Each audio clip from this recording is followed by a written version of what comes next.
Hello, everyone, and welcome to the Jarvis Weekly Update. I'm your host and director of research here at Left Brain, Brian Dress. Today, we look at the earnings season, the good, the bad, and the ugly. I'm joined from Miami by our CEO, Noland Langford. Noland, welcome to the program. Thank you, Brian. Glad to be here. We have a little sunshine and we got markets to talk. I'm excited. Absolutely, and plenty to talk about this week. So we usually cover from Friday to Thursday on the Jarvis Weekly newsletter. And again, we'll remind you, everyone, we cover a lot of the topics from the newsletter on the YouTube, but we also cover a lot more topics on the newsletter. So I'm going to put the link in the description box below. Go ahead and follow that link if you want to get the newsletter in your inbox every Saturday morning. With that, Nolan, we'll jump right in. So the first couple of days this week, Friday and Monday, huge rally in the NASDAQ, and a lot of the more growthy names. May have been a relief rally. There were positive earnings from Apple. We also saw later in the week Google, AMD, Advanced Micro Devices, and UPS. So it drove a lot of the growth and a lot of the movement in the markets.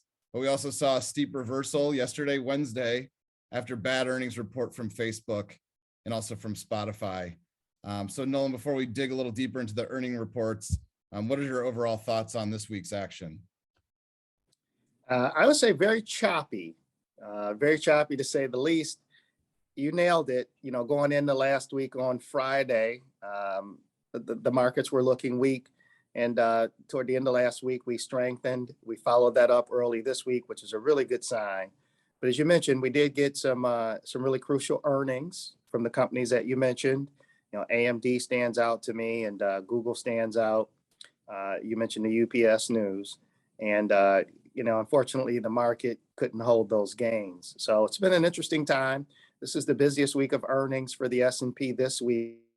So we're spending hours and hours finding out who's doing well and who needs to pick it up. Great. And then we'll just jump right into topic one. So topic one is the good earnings reports. Again, earnings is a really important time of the year for us at Left Brain. We look deeply into not only the earnings calls and everything that management says, but also the market's reactions to those calls. As we said a little bit earlier, we saw very positive earnings reports from Apple and Google, I guess Alphabet we now call it, and AMD, but also outside of the tech and growth space in UPS and Exxon as well. So Nolan, what are your key takeaways from the positive results this week? So it's interesting, the businesses that do well, that are reporting good earnings, and even that are doing beat and raises, it's interesting what the market reaction is going to be. So it's one thing how the fundamental business is doing. What we don't know is the investor reaction.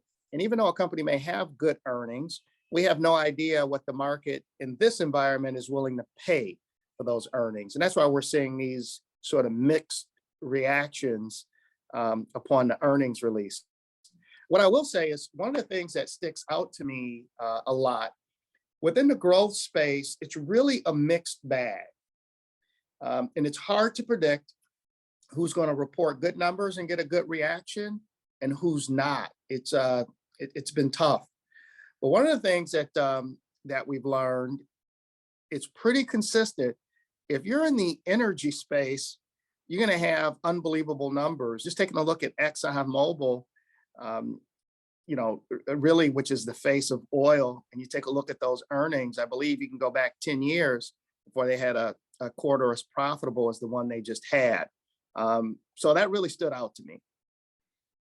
Yeah, let's dig in a little bit more to Exxon. Read a little bit of the call this afternoon.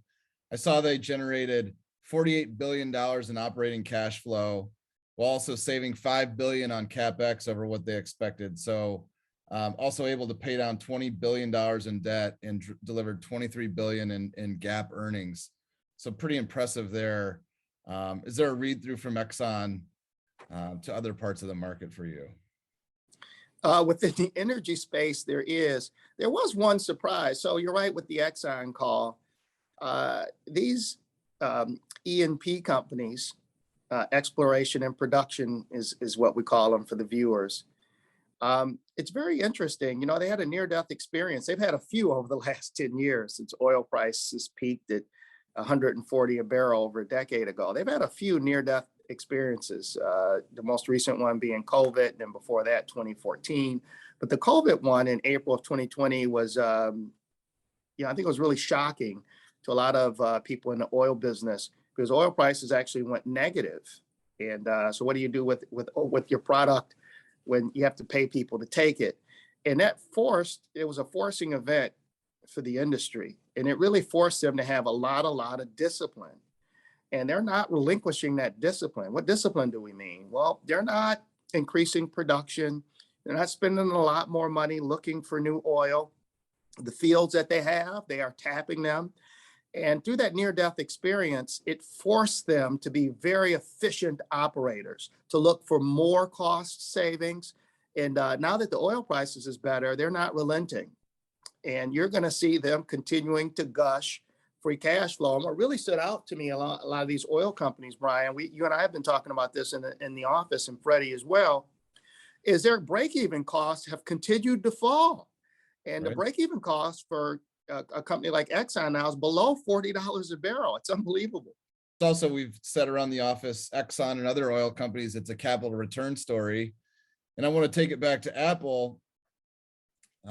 They said in their call, they returned $27 billion to shareholders. So if you want to draw a line between the oil companies and Apple, it's the capital return story. I think investors are looking for something more sure rather than, profits out in the long distant future. Yes. All right, we'll move on to topic 2. So topic 2 is really the ugly earnings reports. We saw a pretty bad report from Spotify yesterday, but I think we want to spend a little bit of time talking about Facebook, which really roiled the markets on Thursday's session. So did a little bit of research, read a bit of the call on Facebook. They talked about a growth deceleration, but also cost acceleration. So they had earnings contraction for the fourth quarter, which is really a death knell for a growth business like Facebook. And also we saw a major slowing of user growth. So I don't know, are we going to put this in the broken growth category, Noland? It's showing a lot of those signs.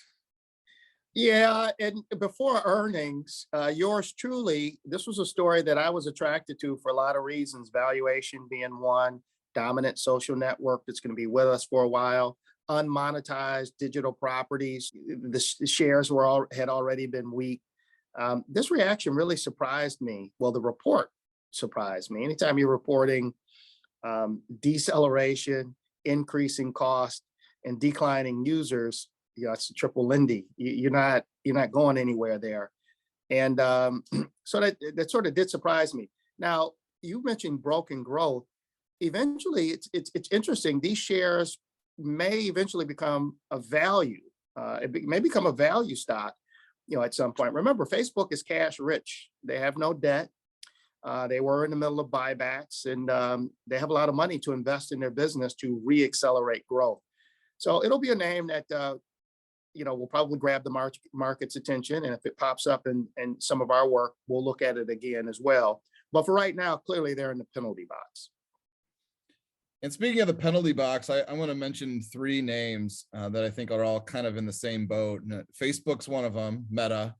The second is PayPal. And then the third is Netflix. These are all really, really large businesses that had horrible reactions to earnings. I just want to get kind of your comments on not only how that pertains to those businesses, but also kind of how we view the market's reaction to earnings. A lot of times the market overreacts. In this case, I don't think that's the case. What we look for in our work is acceleration in business fundamentals. And in all 3 cases you mentioned, we had the opposite, which is deceleration. And as an investor, it's really a problem. So all 3 of those businesses, I think the market reaction, though surprising, was probably warranted. We've kind of seen weakness in growth stocks for months. I think the market's been anticipating a slowdown, particularly for these companies that benefited during COVID. PayPal, we're doing more shopping online. Of course, they're the digital wallet. Netflix, we're doing more streaming in 2020 when we were locked in. And for Facebook, we probably were spending more time on Facebook because we were shut in the house. And so we've seen weakness the last 6 months where the market anticipated this. What's a little bit surprising is all the weakness that have happened the last 6 months, even on earnings, they still got weaker. So that is a little surprising. Yeah, seeing 20 to 25% moves on these multi-hundreds of billions of dollars businesses tells you that there's still some risk there in the growth space. So topic number 3 for us is energy. We've been talking energy ad nauseum for the last few months. It's been all over Jarvis. This week, 17 of the top 25 stocks on Jarvis were energy. We had some news, OPEC meeting, oil prices kept going higher, and natural gas prices going higher this week, not only because of the Ukraine conflict, but also cold weather in the US. Noland, what are your thoughts on energy this week? Well, I've had a man crush on energy here for months, really. And of course, you know, Brian, we probably spent more time, energy, effort, and money researching energy companies than any other sector. That was, you know, going back several years. And at the time, we were really attracted to these energy company bonds because it was a safer place in the capital structure, because we were really unsure of the direction of oil prices. But in April 2020, oil prices went down to zero, as I mentioned, and there was a really big shakeout. This oil price environment looks a lot more sustainable. Again, we're not predictors of commodity prices or interest rates or treasury bonds or what the Fed is going to do or anything of the sort.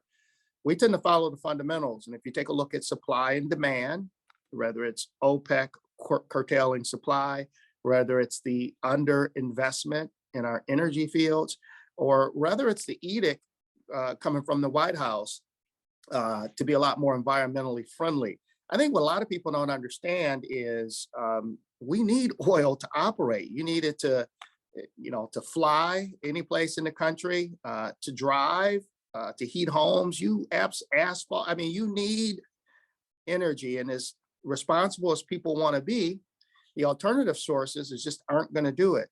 And we used to spend hundreds of billions a year on, you know, looking for energy and drilling new wells, and that's almost completely come to a stop. And we haven't had a new huge oil discovery really in decades. So we're depleting what we found decades ago when we were spending money looking for it. And now we're paying the price for that.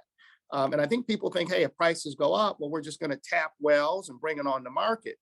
But it takes, you know, if you know where the wells are, these oil companies do, and you start out because you know where they are, you know that oil's in the reservoir, and you just want to tap it and bring it to market.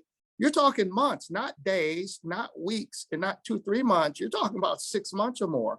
That's if they know where it is and the equipment is there and it's a drilled but uncompleted well. If you're starting from scratch, you're talking years.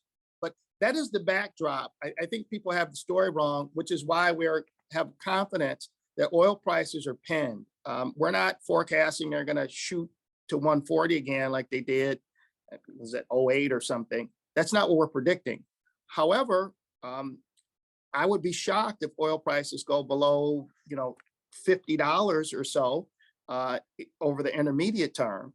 And even at $50, these companies are wildly profitable. And as you mentioned earlier, Brian, they are returning the cash to shareholders. They have religion.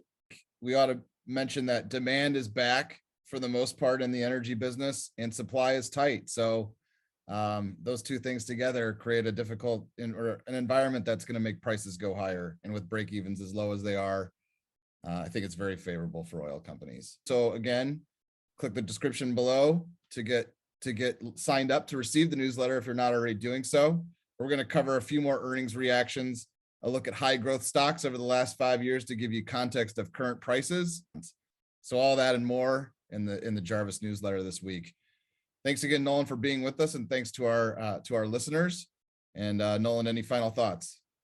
Yes, I'd just like to tell the listeners, stay warm. I know we have a huge storm going in a lot of parts of the country. I know our hometown of Chicago is really getting pounded. So if you're going to be in the house this weekend, hop on over to Left Right Investment Research, LBIR, and pick yourself up a subscription so you can read our work. Thanks, Noland. We'll see you again next week. Have a good week, everybody.